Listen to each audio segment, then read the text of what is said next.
Kristen itu Ini agama. kelihatan rasis juga nih orang nih.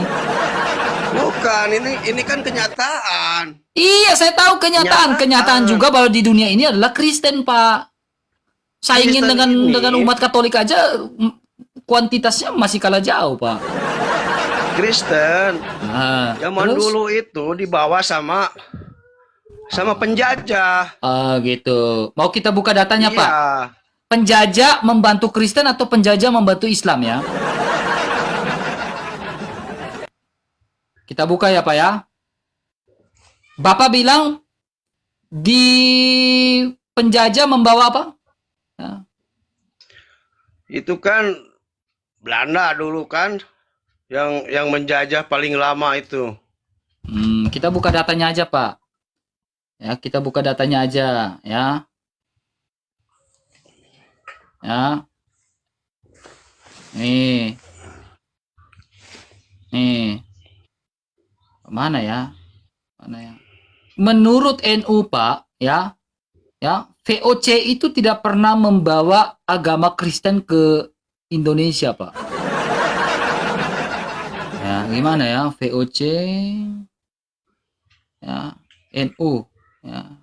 Penjajah di Indonesia. Mana ya? Gini, Pak. Bapak bisa cari saja di dalil dari VOC, dari NU. NU sendiri mengatakan bahwa VOC itu ya tidak membawa agama di Indonesia, Pak. Ya. VOC itu justru membantu agama Islam di Indonesia, Pak. Tidak pernah membantu Kristen, Pak. Karena memang ada sejarahnya. Kalau saya buka-bukakan data di sini, VOC itu murni dagang di Indonesia, Pak. Tidak pernah berbicara masalah agama, Pak, di Indonesia. Karena kalau saya buka data itu agak sedikit menyinggung teman-teman yang Kristen lain juga, Pak. Ya. Ya. Jadi VOC Saya itu tanya. membantu Islam, harusnya membantu Enggak, Islam, nggak tapi- pernah membahas agama di sini. Saya mau tanya, kalau POC itu agamanya Oke, apa? Pak. Itu kan Oke. POC itu orang Nih, ya, asing. guys.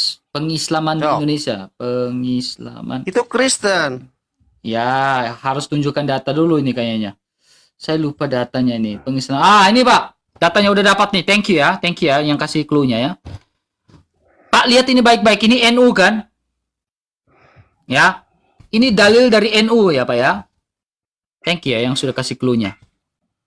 Bapak baca boleh? Selama VOC ya, ini NU. Islam yang tulis ini NU, Pak. Ya. Organisasi dagang Hindia Belanda, Pak. Ya. Dianggap selalu identik dengan misi kekristenisasi di Indonesia. Anggapan ini kurang valid atau anggapan ini tidak benar. Data sejarah menunjukkan bahwa VOC adalah organisasi dagang murni yang tidak pernah memperhitungkan agama. VOC tidak saja memperalat Islam untuk menggempur Katolik. Karena VOC itu memperalat Islam untuk tidak saja memperalat menggempur Islam untuk menggempur Katolik di Indonesia, Pak. Ini makanya saya bilang nanti saya bawa data ini agak sedikit ini. Dalam babat sejarah Blambangan, VOC bahkan menjadi pihak yang paling berjasa dalam penyebaran Kristen atau Islam nih, Pak. Dalam sejarah Blambangan, VOC bahkan menjadi pihak yang paling berjasa dalam penyebaran Islam atau Kristen nih, Pak. Pak, baca, Pak. Jangan nangis. Dalam sejarah Blambangan, Bapak kan bilang VOC itu adalah penjajah. Penjajah Belanda VOC menjadi pihak yang paling berjasa dalam penyebaran Islam atau Kristen ini, Pak ya. Pak, kenapa diam, Pak? Baca dulu, Pak. Iya, saya tanya. Iya, lihat ini VOC, lihat jangan panik dong, lihat ini. Iya, VOC bahkan menjadi pihak yang paling berjasa dalam penyebaran Islam atau Kristen, Pak.